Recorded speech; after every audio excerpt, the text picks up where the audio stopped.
آج ہم تاریخ کے اوراق پلٹ رہے ہیں اور ایک ایسی کتاب میں جھانک رہے ہیں جو تیموری ہندوستان کے امراء اور افسران کی زندگیوں کا احاطہ کرتی ہے، معاصر الامراء۔ جی بالکل۔ اسے نواب سمسام الدولہ شاہ نواز خان اور ان کے بیٹے عبدالحی نے ترتیب دیا، اور آج ہم اس کے ذریعے شداد خان خشگی نامی ایک غیر معمولی شخصیت کے سفر کو سمجھنے کی کوشش کریں گے۔ جی یہ کتاب ہمیں تقریباً 1500 سے 1780 عیسوی تک کے ہندوستان کی ایک جھلک دکھاتی ہے۔ صحیح۔ ہمارا آج کا مقصد صرف کہانی سننا نہیں، بلکہ اس ماخذ سے آپ کہہ لیں شداد خان کے عروج اور زوال کے پیچھے چھپے اسباب اور اس دور کی حقیقتوں کو سمجھنا ہے۔ بالکل، اور شداد خان کی کہانی اس لیے بھی خاص ہے کہ وہ ہمیں دکھاتی ہے کہ کیسے ایک عام پس منظر سے تعلق رکھنے والا شخص بغیر کسی خاندانی اثر و رسوخ یا وراثتی دولت کے صرف اپنی صلاحیتوں کے بلبوتے پر مغل سلطنت جیسے بڑے نظام میں اپنی جگہ بنا سکتا تھا۔ صحیح۔ آج ہم دیکھیں گے کہ اس کی کامیابیوں اور ناکامیوں کے پیچھے کیا عوامل کار فرما تھے، اور یہ کہانی ہمیں اس زمانے کی فوجی، سیاسی اور سماجی زندگی کے بارے میں کیا بتاتی ہے۔ تو آئیے شروع کرتے ہیں۔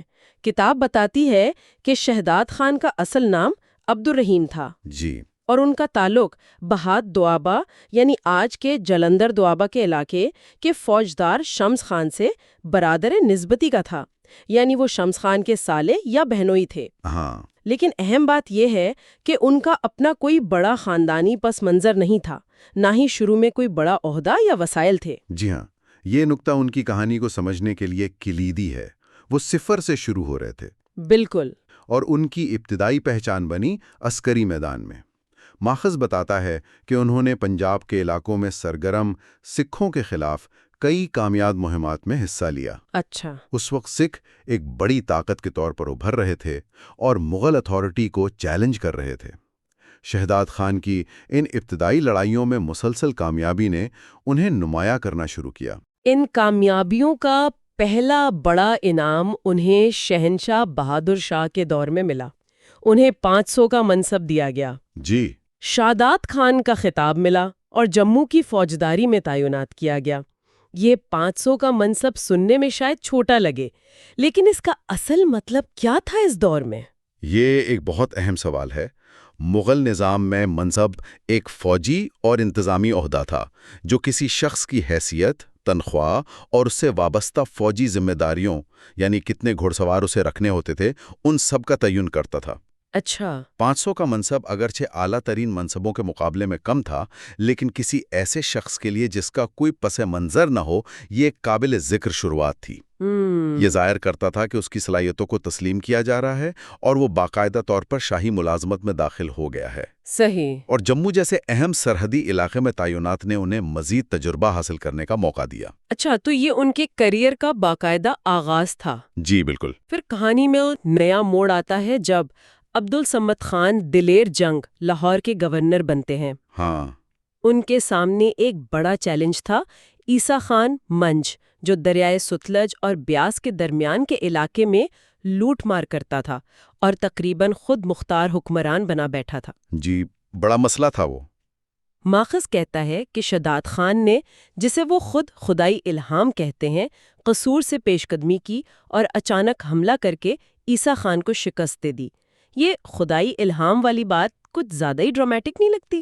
ہاں، تاریخی ذرائع میں ایسی باتیں اکثر ملتی ہیں جو شاید کسی کمانڈر کی ضرورت یا فیصلے کو ایک آپ کہہ لیں مافوق الفطری جواز دینے کے لیے استعمال ہوتی ہوں۔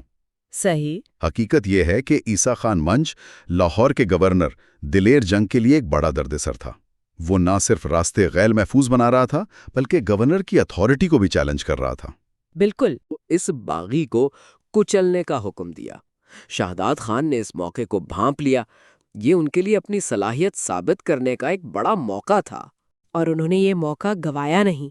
انہوں نے تیزی سے فوج بھرتی کی، حالانکہ وسائل کی کمی تھی۔ جی، ماخذ میں ان فوجیوں کے لیے ایک دلچسپ اصطلاح استعمال ہوئی ہے، سپاہ فالیز، یعنی تربوز کے کھیت کے سپاہی۔ اس کا کیا مطلب سمجھا جائے؟ یہ اصطلاح بہت معنی خیز ہے۔ سپاہ فالیز یا خربوزہ فروشوں کی فوج سے مراد غالباً ایسی فوج تھی جو جلدی میں بغیر کسی خاص تربیت یا تجربے کے بھرتی کی گئی ہو۔ اچھا، جیسے کھیت سے تربوز توڑ لیے؟ بالکل، جیسے کھیت سے تربوز توڑ کر اکٹھے کر لیے جائیں۔ یہ شہداد خان کی قائدانہ صلاحیت اور ہمت کو ظاہر کرتا ہے کہ انہوں نے کم وسائل اور غیر تربیت یافتہ فوج کے ساتھ ایک طاقتور دشمن کا مقابلہ کرنے کا فیصلہ کیا۔ یہ اس دور کی حقیقت بھی ہے کہ ضرورت پڑنے پر جلدی میں فوجیں کھڑی کر لی جاتی تھی۔ اور حیرت انگیز طور پر یہ تربوز کے کھیت کے سپاہی طہارا کے مقام پر بہت بہادری سے لڑے۔ جی ہاں، انہوں نے نہ صرف عیسیٰ خان کے زیادہ تجربہ کار سپاہیوں کو شکست دی بلکہ ان کا تعاقب بھی کیا۔ بالکل، اور لڑائی کے عروج پر شداد خان اور عیسیٰ خان کا براہ راست ٹکراؤ ہوا۔ ماخذ بتاتا ہے کہ دونوں رہنماؤں نے ایک دوسرے پر حملہ کیا۔ اوہو۔ شداد خان کی انگلیاں شدید زخمی ہوئیں، لیکن اسی دوران ان کے افغان محافظوں کے تیروں نے عیسیٰ خان کے ہاتھی کو گرا دیا۔ اچھا۔ افراتفری میں عیسیٰ خان مارا گیا، اس کا سر کاٹ کر نیزے پر بلند کیا گیا اور اس کے کیمپ کو لوٹ لیا گیا۔ یہ ایک فیصلہ کن فتح تھی۔ فتح تو مل گئی، لیکن شداد خان خود بھی زخمی تھے اور ان کے کئی ساتھی بھی۔ جی، اس لیے وہ کوٹ نامی جگہ چلے گئے جو شاید ان کے قبیلے کا مرکز تھا۔ اس فتح نے انہیں یقیناً بہت شہرت دی ہوگی۔ بلا شبہ ایک طاقتور مقامی سردار کو وہ بھی محدود وسائل سے شکست دینا ایک بہت بڑا کارنامہ تھا۔ یقیناً۔ اس کامیابی نے شہداد خان کو راتوں رات مشہور کر دیا اور انہیں لکی جنگل جی، ایک نیم صحرائی علاقہ تھا ملتان اور سرہند کے بیچ میں، وہاں کا فوجدار مقرر کیا گیا۔ یہ ان کے بڑھتے ہوئے اثر و رسوخ کی واضح علامت تھی۔ لیکن لگتا ہے کامیابی کے ساتھ مسائل بھی آتے ہیں۔ فتح کے بعد مال غنیمت کی تقسیم پر تنازع کھڑا ہو گیا۔ ہاں، یہ تو ہوتا ہے۔ شہداد خان کے ساتھیوں نے علاقے کو لوٹا اور سارا مال شہداد خان کے ہاتھ لگا۔ انہوں نے کچھ حصہ تو گورنر دلیر جنگ کو لاہور بھیجا، لیکن باقی اپنے گھر قصور بھجوا دیا۔ اور بس یہیں سے گڑبڑ شروع ہوئی۔ یہ بات دلیر جنگ کو سخت ناگوار گزری۔ جی، اور یہاں ہمیں اس دور کی طاقت کی کشمکش واضح نظر آتی ہے۔ دلیر جنگ کو شاید لگا کہ شہداد خان جو تکنیکی طور پر ان کے ماتحت تھے، اب خود مختار ہونے کی کوشش کر رہے ہیں، یا ان کی کامیابی گورنر کے اپنے اختیار کے لیے خطرہ بن سکتی ہے۔ انہوں نے فوراً لوٹے ہوئے مال کی تفصیل مانگی اور تحقیقات شروع کروا دیں۔ الزام لگایا گیا کہ شہداد خان نے مقتول عیسیٰ خان کے ساری جائیداد پر قبضہ کر لیا ہے۔ دباؤ بڑھانے کے لیے دلیر جنگ نے کافی سخت اقدامات کیے۔ شہداد خان کے کوارٹر لاہور میں دارا شکوہ کی پرانی شاید خستہ حال عمارتوں میں مقرر کیے۔ جی بالکل، اور ان پر سخت نگرانی بٹھا دی، یہاں تک کہ دکانداروں کو حکم دیا کہ انہیں اور ان کے آدمیوں کو سامان نہ بیچیں۔ ہاں، جس سے ان کے گھر میں پھانکوں کی نوبت آ گئی۔ یہ تو بہت ذلت آمیز سلوک تھا ایک فاتح کمانڈر کے ساتھ۔ بالکل، یہ دلیر جنگ کی طرف سے شہداد خان کو مکمل طور پر بے بس کرنے کی کوشش تھی۔ یہ ظاہر کرتا ہے کہ فوجی کامیابی ایک چیز تھی، لیکن صوبائی گورنر جیسے طاقتور عہدیدار کی حمایت یا مخالفت وہ بالکل دوسری چیز تھی۔ صحیح۔ لیکن شہداد خان نے یہاں بھی ہمت نہیں ہاری۔ انہوں نے کیا کیا پھر؟ ہمت تو نہیں آ رہی، لیکن کیا کیا؟ جب حالات برداشت سے باہر ہو گئے تو شہداد خان نے ایک انتہائی جرأت مندانہ بلکہ آپ کہہ سکتے ہیں باغیانہ قدم اٹھایا۔ اچھا، وہ کیا تھا؟ انہوں نے اپنے تفویض کردہ علاقے غالباً لکھی جنگل سے اپنے فوجی دستوں کو لاہور بلوایا۔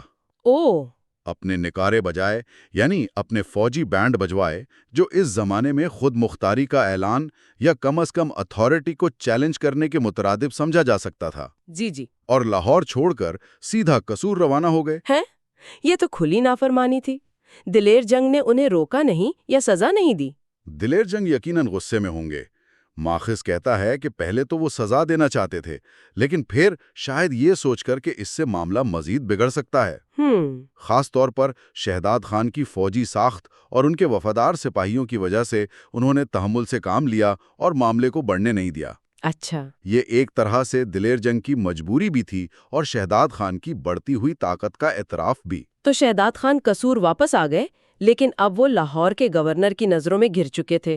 ان کے کیریئر کا کیا بنا؟ یہاں قسمت نے پھر ان کا ساتھ دیا۔ کیسے؟ اسی زمانے میں میر جملہ، جو مغل دربار کے ایک نہایت با اثر امیر تھے، جی سنا ہے ان کا نام، لیکن کچھ عرصے سے شہنشاہ فروخسیر کی ناراضگی کی وجہ سے لاہور میں تقریباً نظر بند تھے۔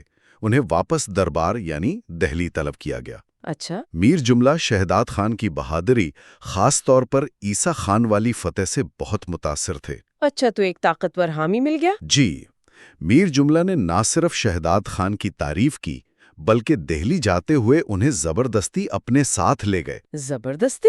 ہاں، ماخذ یہی کہتا ہے۔ دربار پہنچ کر انہوں نے شہنشاہ کے سامنے شہداد خان کی خوب سفارش کی۔ تو پھر تو کام بن گیا ہوگا۔ لیکن دلچسپ بات یہ ہے کہ ماخذ بتاتا ہے کہ اس سفارش کا فوری طور پر کوئی خاص نتیجہ نہیں نکلا۔ ہے؟ کیوں؟ شہداد خان کو نہ کوئی بڑا عہدہ ملا، نہ خاص پذیرائی۔ دربار کی سیاست اس صوبائی معاملات سے کہیں زیادہ پیچیدہ تھی۔ یعنی صرف سفارش کافی نہیں تھی؟ ایسا ہی لگتا ہے، یہاں تک کہ جب ایک اور بہت بڑے امیر قطب الملک سید عبداللہ خان، جو اس وقت بادشاہ گر سمجھے جاتے تھے، سید برادران والے؟ جی بالکل، انہوں نے ان پر مہربانی کی اور انہیں بنگال سے شاہی خزانہ دہلی لانے کی انتہائی اہم اور خطرناک ذمہ داری سونپی۔ یہ تو بہت بڑا کام تھا۔ بہت بڑا۔ تب بھی ان کی مشکلات کم نہ ہوئیں۔ اسی دوران ان کے ایک اہم ساتھی یا رشتہ دار حسین خان خویشگی مارے گئے۔ خزانہ لانے کے باوجود ان کی حالت بہتر نہیں ہوئی؟ ماخذ کے مطابق خزانہ کامیابی سے پہنچانے کے باوجود شہداد خان پر شاہی عنایات نہیں ہوئیں اور وہ ایک بار پھر شدید مالی مشکلات کا شکار ہو گئے۔ افو۔ لیکن یہاں ان کے کردار کا ایک مثبت پہلو سامنے آتا ہے کہ اس غربت اور مشکل وقت میں بھی انہوں نے اپنے ساتھ آئے ہوئے پیروکاروں اور سپاہیوں کو نہیں چھوڑا، ان کی دیکھ بھال کرتے رہے۔ یہ تو واقعی قابل تعریف بات ہے۔ جی، یہ ان کی ذاتی وفاداری اور قیادت کی خوبی کو ظاہر کرتا ہے۔ تو آخرکار ان کی قسمت کب بدلی؟ ان کا عروج کیسے ممکن ہوا؟ حالات نے پھر پلٹا کھایا۔ امیر الامراء قطب الملک نے ان پر دوبارہ نظر کرم کی اور کچھ تحائف دیے، جس سے ان کی مالی حالت کچھ سنبھلی۔ چلو، کچھ تو ہوا۔ لیکن اصل تبدیلی تب آئی جب وہ خان دوران سمسام الدولہ کی نظروں میں آئے۔ خانے دورہ؟ جی، خان دوران اس وقت دربار کے سب سے طاقتور امراؤں میں سے ایک تھے اور وہ عیسیٰ خان منج کے قتل کی وجہ سے شہداد خان کی بہادری کے پہلے سے ہی معترف تھے۔ اچھا، تو پرانی بہادری کام آ گئی آخرکار۔ بالکل، خان دوران ان کے نئے اور زیادہ مؤثر سرپرست بنے۔ تو خانے دوران کی سرپرستی میں شہداد خان کا ستارہ چمک اٹھا؟